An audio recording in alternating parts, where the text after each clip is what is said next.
years you've been involved in basketball, probably what's the most memorable one you've had in the Eastern Maine tournament?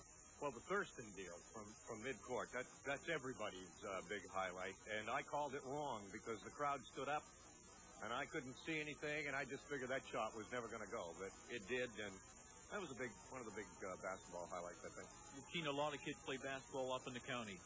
Anybody stand out in your mind as being outstanding? Well, there's a lot of good ball players that come out of the county. In my own mind, I think Peter Kelly and Matt Rosignol probably are two of the best, and they were two different kinds of ball players altogether. But I think those two stand out in my mind. Wayne, you've seen basketball again. What's the biggest changes you've seen? Of course, girls basketball has exploded immensely in the scene, but anything else that you've seen as far as the change that you can remember or recollect as being good for basketball? Well, when I started broadcasting basketball, if you tied the ball up, you went to the nearest foul line and jumped it, which you don't do anymore. I don't know as I like the alternate out-of-bound rule entirely. I think that could be shifted around a little bit, but I think the game is a lot faster, and you have a lot more variety of shots. Because when I started out, if you shot a ball with one hand, you might get bounced off the team. It was all two-hand set shots, if you recall. I think the athletic ability of the players, both girls and boys, has improved. Their skills have improved. Just a marvelous game. Simple game, but marvelous. How hard is it to broadcast radio? People see television. It's a lot easier because they can see the action.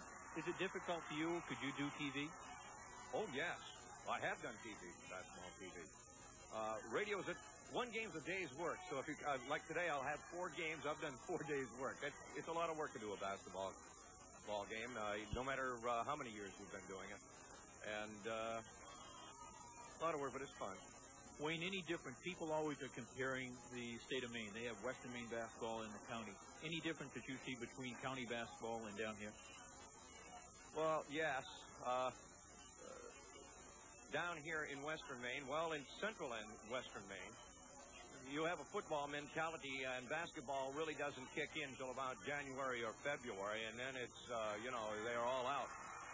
In Eastern Maine, up north, we play basketball year-round, and I think down here some of these schools may have a little bit better coaching in some instances, but not a whole heck of a lot. I think Eastern and Northern Maine stand up pretty good against Western Maine, although you wouldn't know that by the number of gold balls that are down here compared to up there. More schools down here, they're bigger schools, more kids to select from. Well, Wayne, listen, on behalf of MPBN Television, I want to wish you the best of luck in your retirement from high school basketball. I know you'll stay in broadcasting, and I want to thank you for being my halftime guest. You're very kind. Thank you. Okay, I'll